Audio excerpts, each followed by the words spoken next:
Hello everyone, welcome again to Just Programming or Java Trip Point, whatever you call it. Okay, so last lecture में हम लोगों ने पढ़ा था कि एक बेसिक स्टेप बनाया था जो कि मैं एक बार रन करके दिखा देता हूँ. मे बी ऑलरेडी रन भी हो, बट मैं रन करके एक बार दिखा देता हूँ. एंड आज जैसा कि मैंने बोला था कि आज मैं एक बूटस्ट्रैप का एक ओवरव्यू दूंगा, जिससे एटलीस्ट जो भी मैं आगे प्रोजेक्ट बनाने वाला हूँ उसके अंदर मैं बूटस्ट्रैप का यूज करने वाला हूँ अच्छा खासा. तो ये एक्चुअली बूटस्ट्रैप है क्या? अगर आपने ऑलरेडी आता है तो आप इस पार्ट को स्किप कर सकते हो, अदरवाइज आप कंटिन्यू करो. मैं एक शॉर्ट वीडियो में पूरा का पूरा बूटस्ट्रैप कवर करने वाला हूँ, क्योंकि ये बहुत बड़ी चीज़ नहीं है और ये बहुत जल्दी समझ में आ जाएगा, इसलिए. ओके, चलिए देखते हैं फिर. ठीक है. So bootstrap, so I am gonna just type the bootstrap first of all. Bootstrap 4, right? We need bootstrap 4. Okay, तो पहले मैं एक बेसिक इंट्रोडक्शन दे देता हूँ, मे बी आप जानते हो. So let's start. बूटस्ट्रैप 4 हम डिस्कस करने वाले हैं. बूटस्ट्रैप 4 में काम करने वाले हैं. डिस्कशन सबके लिए सेम ही रहने वाला है. सो बूटस्ट्रैप एक CSS का ऐसा फ्रेमवर्क है जिसका यूज करके हम लोगों को CSS का कोड बहुत कम लिखना पड़ता है. मैं एक ऐसे शब्द में बता रहा हूँ जिससे आपको चीज़ें समझ में आ जाए कि एक्चुअली क्या काम है उसका. ठीक है. तो एक ऐसा चीज़ है जिसकी वजह से हमें CSS का कोड बहुत कम लिखना पड़ता है, पहली चीज़. दूसरी, इसकी वजह से हमारा जो HTML के पेजेस हम लोग बनाते हैं वो पूरा का पूरा रिस्पॉन्सिव हो जाता है. इसकी वजह से, किसकी वजह से? बूटस्ट्रैप की वजह से. अब ये बूटस्ट्रैप की वजह से क्यों हो जाता है? क्योंकि हम लोग बूटस्ट्रैप के अंदर ऑलरेडी सारे के सारे CSS की कोडिंग और कुछ jQuery की कोडिंग यानी जावास्क्रिप्ट की कोडिंग ऑलरेडी करके रखा हुआ है, जिसको हमें सिर्फ यूज करना है, उसके फंक्शंस को कॉल करना है, या फिर उसके क्लासेस, यानी CSS अगर आपको यूज करना है उसका, तो आपको उसके क्लासेस को यूज करना है, अपने एलिमेंट्स के अंदर उसे यूज करना है, जिसकी वजह से वो ऑटोमेटिकली उसके इफेक्ट यानी बूटस्ट्रैप के इफेक्ट ऑटोमेटिकली हमारे HTML पे अप्लाई हो जाते हैं. चलिए मैं देखता हूँ कैसे यूज करते हैं. तो मेन पर्पज़ क्या था इसका, कि इसका यूज करते हैं हम लोग HTML के पेज को रिस्पॉन्सिव बनाने के लिए, एंड उसके look and feel and even design को और ज़्यादा अट्रैक्टिव बनाने के लिए, कम कोड में ज़्यादा इफेक्ट अप्लाई करने के लिए हम लोग इसे यूज करते हैं. ठीक है. सो अब इसे यूज करने का तरीका क्या है? इसे यूज करने का 2 तरीका है. पहला कि आप इसे डाउनलोड कर लो, पूरे बूटस्ट्रैप के बंडल को आप डाउनलोड कर लीजिए और अपने प्रोजेक्ट के अंदर इंक्लूड कर लीजिए. दूसरा ऑप्शन ये है कि ये ऑनलाइन एक लिंक प्रोवाइड करता है, जिसे आप अपने प्रोजेक्ट के अंदर इंक्लूड कर सकते हैं, फिर लिंक कर सकते हैं.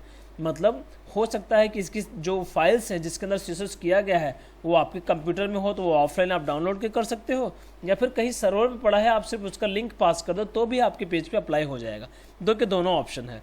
तो अगर आप बूटस्ट्रैप की साइट पे जाओगे तो यहाँ पे सारी चीज़ें ऑटोमेटिकली मिल जाएंगी. सो डाउनलोड का ऑप्शन है इस पर.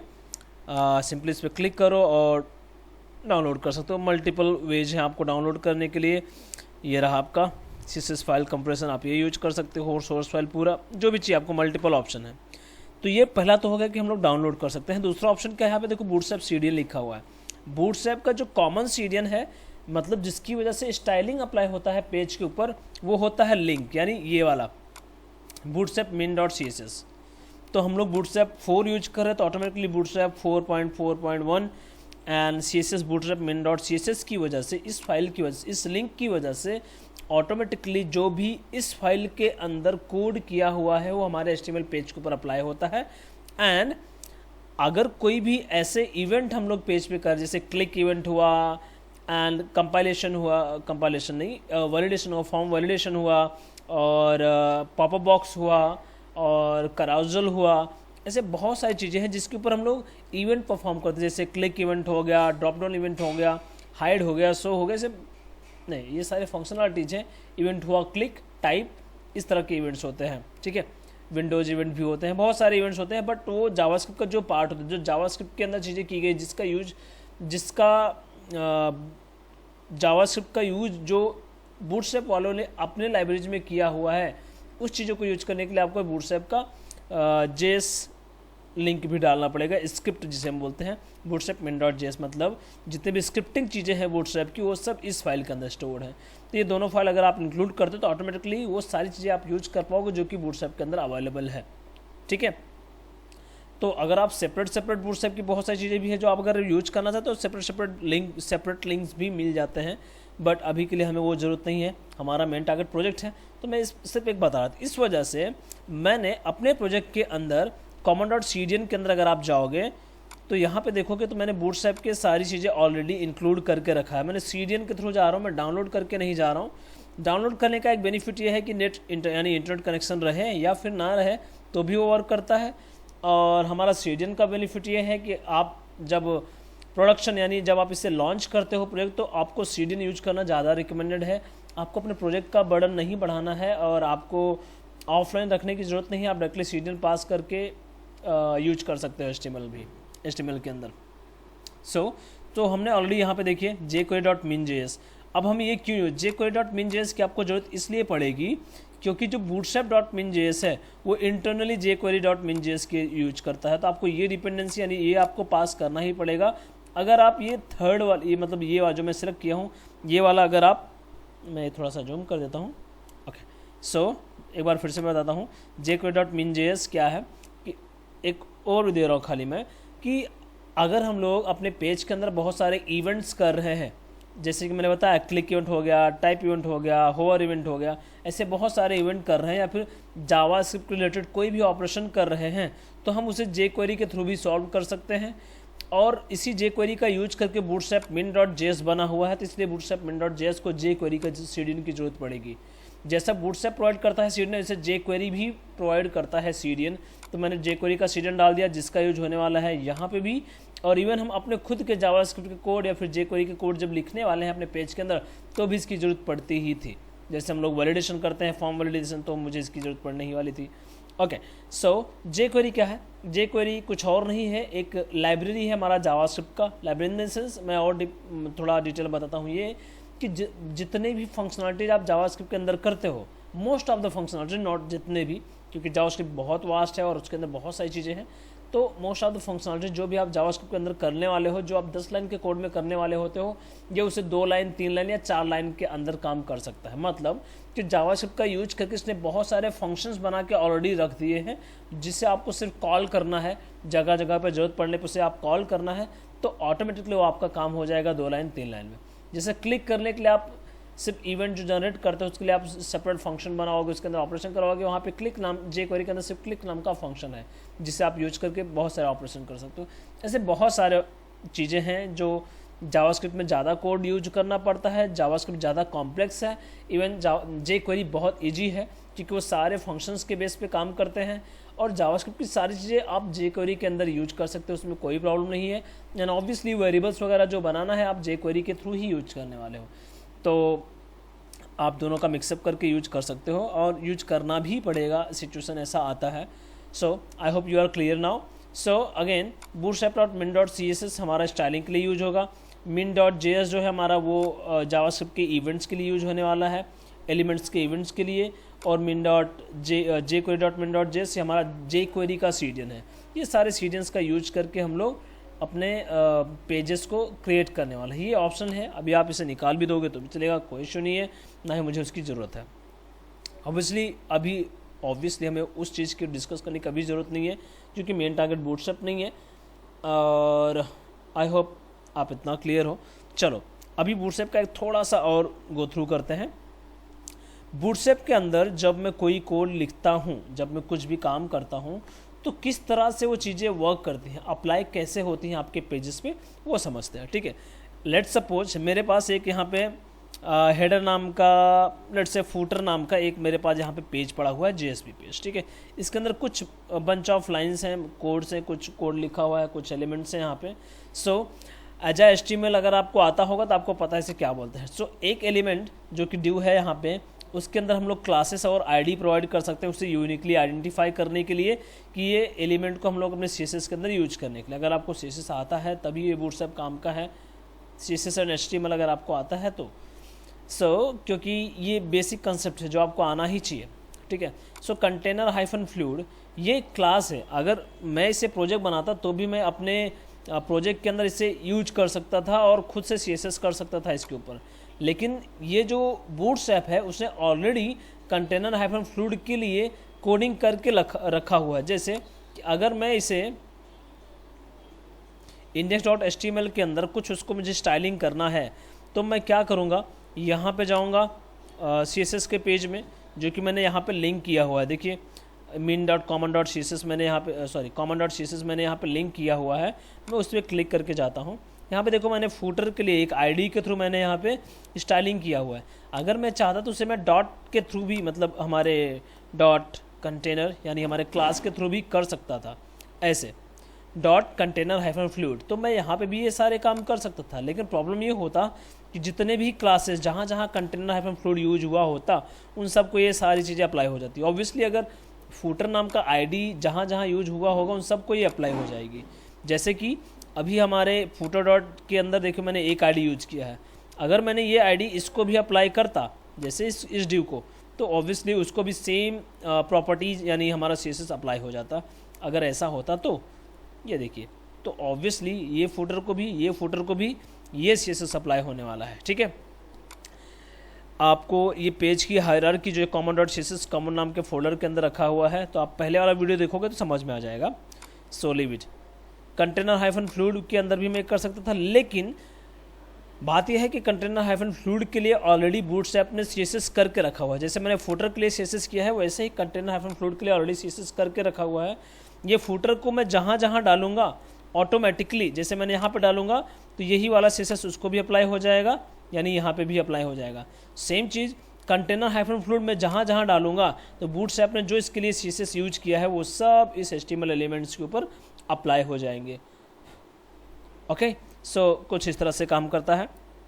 सो चलो इसके ग्रिड सिस्टम के बारे में बात करते हैं कि मैंने ये कंटेनर हाइफन फ्लूइड क्यों लिया हुआ है और यहाँ पे रो क्यों लिया है, कॉलम SM4 क्यों लिया है, ऐसी ही बहुत सारी चीज़ें। ठीक है, चलिए मैं इसके लिए थोड़ा सा विजिट करूँगा।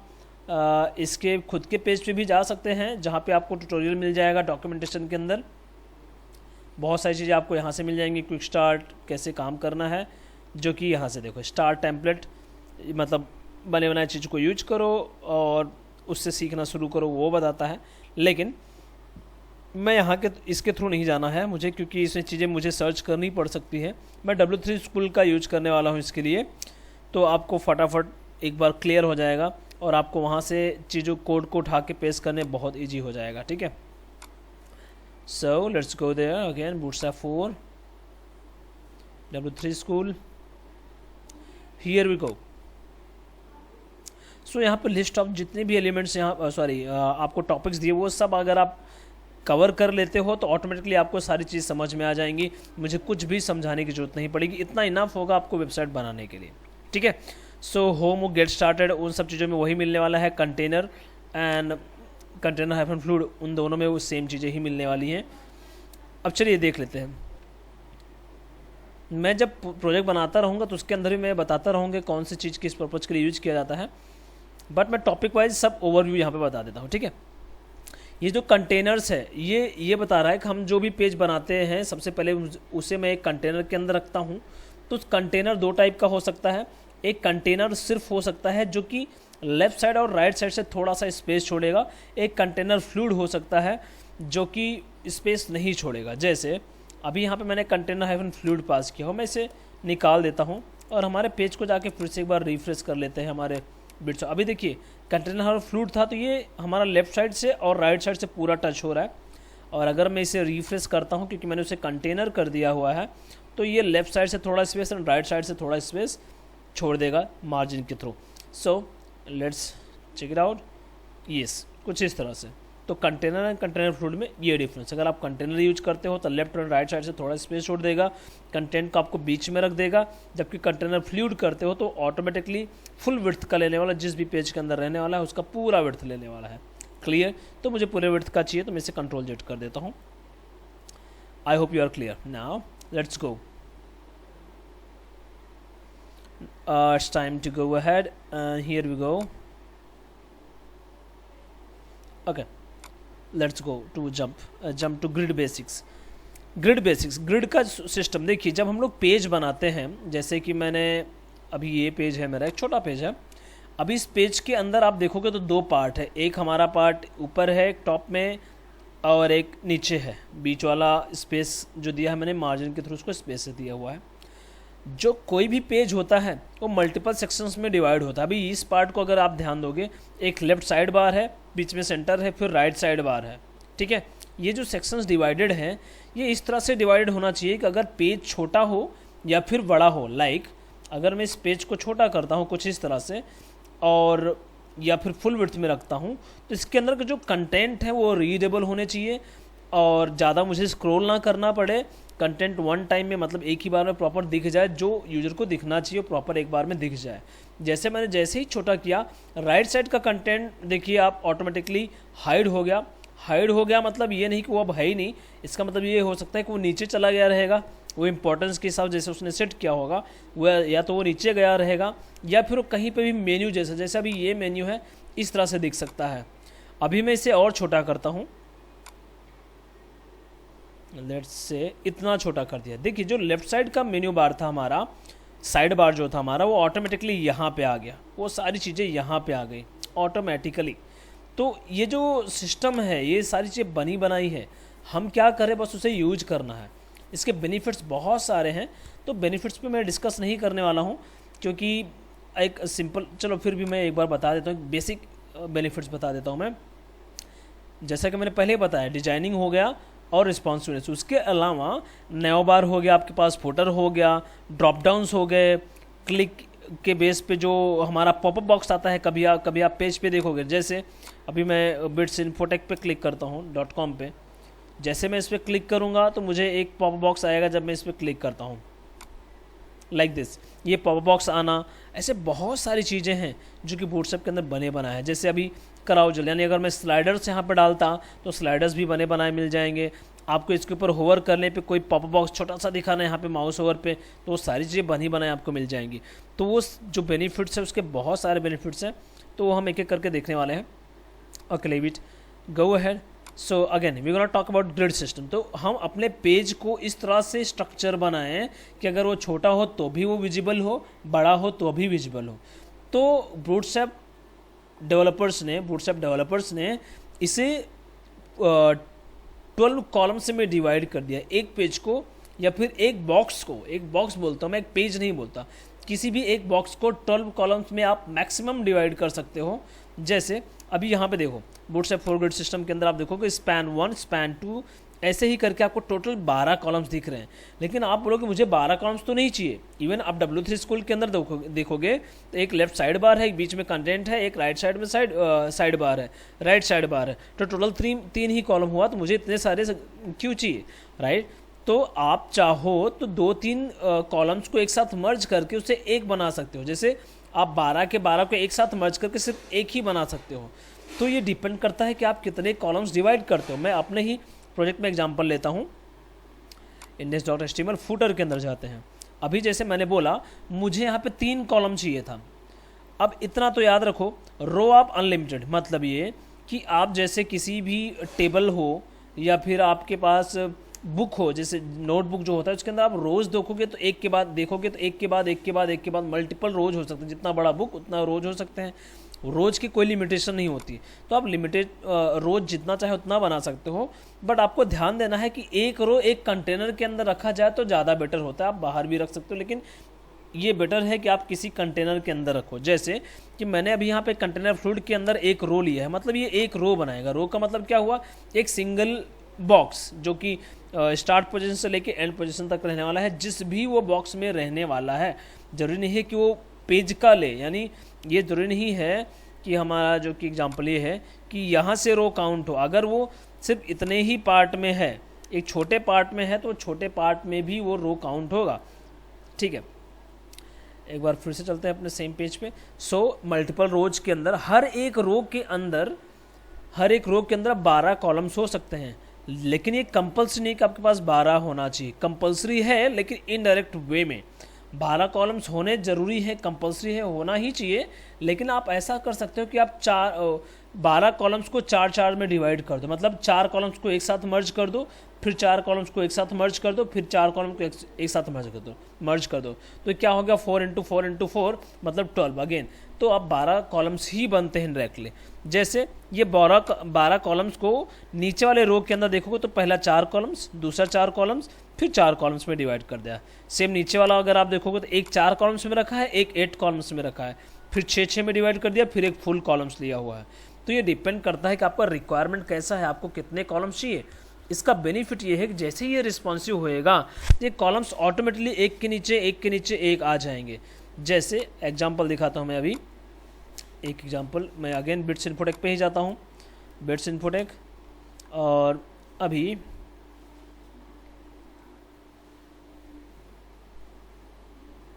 प्रोडक्ट्स में जाते हैं। वेब एप्लीकेशन नाम का एक टैब है, उस पर क्लिक करते हैं। अब इसके अंदर भी मल्टीपल कॉलम्स हैं, इस पेज के अंदर भी मल्टीपल कॉलम्स है। हर एक कॉलम्स इस तरह से डिवाइडेड है कि अगर मैं इसे छोटा करता हूँ तो ऑटोमेटिक कंटेंट जो है एक के नीचे एक आ जाएंगे। जैसे अभी यहाँ पे web application, web Android based, software based, ऐसे मल्टीपल कॉलम्स है, राइट। मैं इसमें जब इसे छोटा करता हूँ पेज को तो ऑटोमेटिकली 1 2 3 वो चीज़ें ऑटोमेटिकली नीचे आ गई। तो दैट इज कॉल्ड रिस्पॉन्सिवनेस। और नीचे देखो कहीं पे मुझे स्क्रॉल बार नहीं आया हुआ है, दैट इज कॉल्ड रिस्पॉन्सिवनेस। तो ये रिस्पॉन्सिव वेबसाइट बनाने के लिए हमें ग्रिड सिस्टम यूज करने की जरूरत है। मेन बेनिफिट जो सबसे ज़्यादा इंपॉर्टेंट बेनिफिट है वो है उसका ग्रिड सिस्टम यानी रिस्पॉन्सिवनेस। बिना रिस्पॉन्सिव के वेबसाइट कोई भी यूजर उसे विजिट नहीं करने वाला है, विजिट करता भी है तो अगली बार से वो जाएगा नहीं। तो इस चीज़ को समझने की ज़रूरत है आपको, ठीक है। I hope you are clear. तो मैं जितने भी कॉलम्स यहाँ पे बने हुए हैं, इवन कंटेंट भी, अगर मैं इसे छोटा करता हूँ कंटेंट को तो देखिए ये तो कॉलम्स तो ऑटोमेटिक छोटे हुए, साथ साथ कंटेंट भी ऑटोमेटिकली श्रिंक हो गए। एक कंटेंट जो था जो पूरा फुल विड्थ में था ऑटोमेटिक छोटे बॉक्स में हो गया। इसकी वजह से हम लोग बूटस्ट्रैप यूज करते हैं, ठीक है। मेन पर्पज़ यही है बूटस्ट्रैप का, okay. I hope you got that. Let's go ahead now. And even column system का एक एग्जांपल यहाँ पे भी देख सकते हो।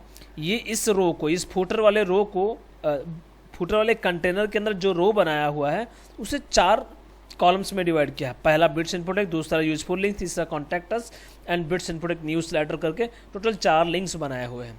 You got that. सो इसी तरह से हम जितने भी वेबसाइट बनाते हैं वो कॉलम्स एंड रोज के अंदर डिवाइडेड होते हैं।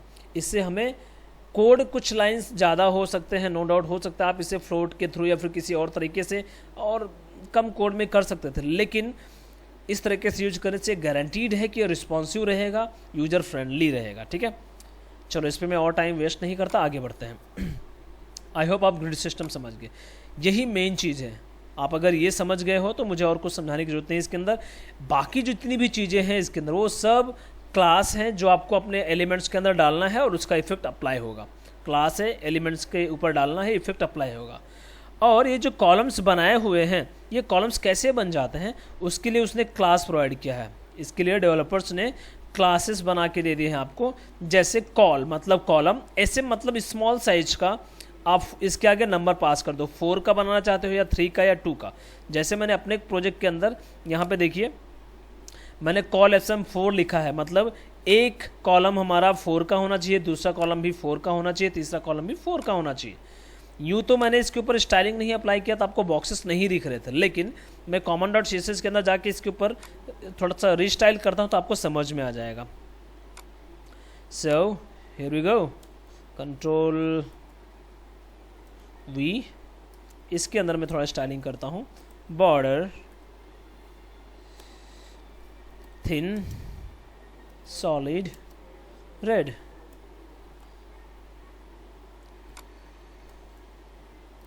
let's just refresh it, our page, okay.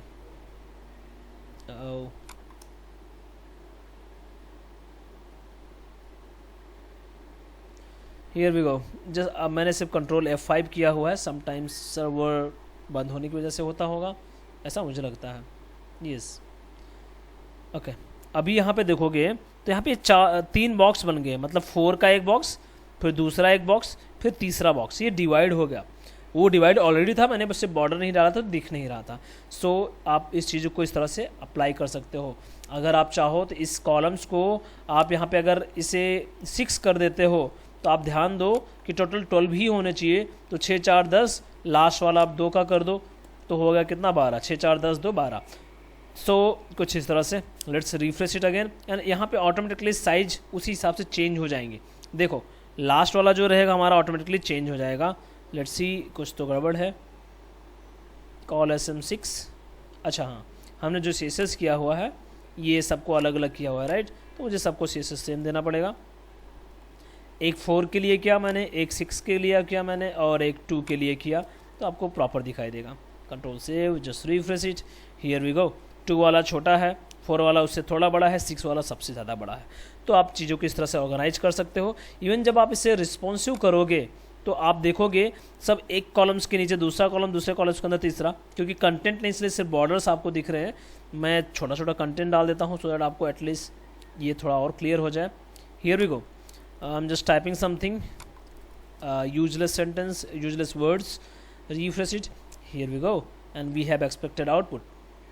ये देखिए कंटेंट जितने राइट साइड के बॉक्सेस तो ऑटोमेटिकली एक के नीचे ये आ गए। That is called responsive website and now it is working perfectly. That's why we are using Bootstrap and the version is Bootstrap 4. Let's go ahead, आगे बढ़ते हैं। और यहाँ पे अब इसी तरह से क्लासेस ही आपको यूज करना है हर जगह। मैं चलता हूँ, आपको ये समझ में आ गया। आप मल्टीपल कॉलम्स भी यूज कर सकते हो। यहाँ पे एग्जांपल आप इसके थ्रू जाओगे तो आपको और समझ में आ जाएगा, बेसिक थोड़ा आइडिया ले लीजिए। ग्रिड सिस्टम तो आपका हो गया। टाइपोग्राफी मतलब ये है कि आप जो एलिमेंट्स आज तक लिखते आए हो, जैसे आपको बोल्ड लिखना है, H1 H2 लिखना है, ऐसे बहुत सारी चीज़ें लिखनी होती हैं। उसके लिए इस डेवलपर्स ने, बोटस्ट्रैप के डेवलपर्स ने बने बनाए क्लासेस प्रोवाइड कर दिए हैं, जिसके थ्रू आपके एलिमेंट्स और खूबसूरत और अच्छे डिज़ाइन में हो जाएंगे, बेटर वे में आपको रिप्रेजेंट कर सकते हो। तो उसके लिए आप विजिट करिए टाइपोग्राफी। फिर कलर्स अप्लाई करने के लिए कुछ फिक्स कलर वो लोगों ने रख दिया है डेवलपर्स ने, जो कि कुछ नंबर ऑफ़ कलर से मैं आपको दिखाता हूँ। जैसे डेंजर कलर हो गया, प्राइमरी कलर हो गया, सक्सेस कलर हो गया, वार्निंग कलर्स हो गए। तो उसके लिए फिक्स कलर सेट कर दिए हैं। आप चाहे तो मैनुअली कोड भी कर सकते हो उसके लिए, या फिर आप इनके कलर्स भी यूज कर सकते हो। इवन हेडिंग के लिए आप जब हेडिंग यूज करते हो तो H1 H6 यहाँ पर यूज किया गया है। जब आप बूटस्ट्रैप यूज करते हो इसके ऊपर ऑटोमेटिकली इफेक्ट अप्लाई हो जाता है। एंड स्मॉल के लिए स्मॉल नाम का ही है, तो उस पर कुछ खास नहीं है। हाईलाइट, जैसे अभी मुझे मार्किंग करना है, बूटस्ट्रैप के टाइपोग्राफीज बोले जाते हैं। आप, मैं इसमें कुछ खास बोलने लायक है भी नहीं, आप समझ रहे हो। सिर्फ क्लासेस यूज करो, इफेक्ट अप्लाई करो, कुछ भी नहीं है इसके अंदर। लुक, अभी यहाँ पे मार्क है, राइट। ये मार्क एक एलिमेंट है। कुछ एलिमेंट्स ऐसे एलिमेंट्स हैं जिसके लिए उसने क्लास नहीं बनाया बल्कि एलिमेंट्स पे ही काम करा दिया। मतलब आप चाहो तो क्लास के बेस पे भी काम कर सकते थे, या फिर एलिमेंट्स या फिर आईडी। तो यहाँ पे एलिमेंट सेलेक्टर ही यूज किया हुआ है, डायरेक्टली इसके ऊपर इफेक्ट अप्लाई कर दिया है, ठीक है। इसी तरह से एब्रीविएशंस के लिए, जैसे हु, इसका full form World Health Organization, इसके लिए ऐसे ब्लॉक कोड्स के लिए, ब्लॉक कोड्स कुछ इस तरह से दिखाई देगा। अगर आप बूटस्ट्रैप का ब्लॉक कोड यूज करते हो, जो कि एक क्लास प्रोवाइड किया है, देखो ब्लॉक कोड तो एलिमेंट है, उसके अंदर आप ब्लॉक कोड नाम का क्लास प्रोवाइड करोगे तो ऑटोमेटिकली वो और खूबसूरत दिखाई देगा। Something just like this, like what, like block code, ये रहा, ये देखिए यहाँ पे क्लास पास कर दिया है block codes, this one. And उसके अंदर फूटर नाम का एक नया एलिमेंट दिया, फूटर नाम का एक नया एलिमेंट जो कि HTML5 का एलिमेंट है, उसके अंदर क्लास क्या डाला है, ब्लॉक कोड हाइफन फूटर, जिसकी वजह से ये वाला पार्ट आपको दिखाई दे रहा है। बहुत सिंपल, राइट। तो अब ये क्लासेस और एलिमेंट्स का खेल है पूरा, आप विजिट करिए। इसी तरह से आप बाकी डेटा लिस्ट वगैरह भी देख लीजिए, इसमें कुछ बताएं जैसा नहीं है। कलर्स के लिए मल्टीपल कलर्स हैं, text muted, text primary, text success, text input, blah blah. आप सिर्फ जो भी एलिमेंट लिख रहे हो, जैसे आप डिव लिख रहे हो, उसके अंदर क्लास लिखिए, क्लास एट्रीब्यूट, उसके अंदर ये वैल्यू पास कर दिए टेक्स्ट म्यूटेड, तो इस तरह से दिखाई देगा। टेक्स्ट प्राइमरी पास कर दिए तो इस तरह से दिखाई देगा, सक्सेस तो इस तरह से। तो ये क्लासेस, टेबल्स, ऐसे लॉट्स ऑफ एलिमेंट्स हैं। तो दैट्स ऑल इन बूटस्ट्रैप के अंदर मैं इतना ही दिखाने वाला हूँ। बाकी आप यहाँ से गो थ्रू करिए। अगर आप ऊपर की चीज़ समझ गए तो नीचे आपको समझ में कोई प्रॉब्लम नहीं आएगा। बहुत सिंपल है, बहुत ईजी है। Now go ahead, that's all for this lecture. इस वीडियो में बस मुझे इतना ही बताना था, बूटस्ट्रैप का बेसिक इन्फॉर्मेशन देना था, and I hope you are clear with it, right. बाकी कुछ आपको इसमें जानना है, कुछ चीज़ें नहीं समझ में आ रही है तो आप कमेंट सेक्शन में पूछिए, मैं उसका रिप्लाई दूंगा। और अगर ज़रूरत पड़ेगी तो उसके मैं एक सेपरेट वीडियो भी बना के दूंगा, सो दैट एटलीस्ट आप लोग कहीं पे भी स्टक ना हो और इस प्रोजेक्ट पे काम करना शुरू करें और आगे बढ़ते ही रहें, ठीक है। That's all.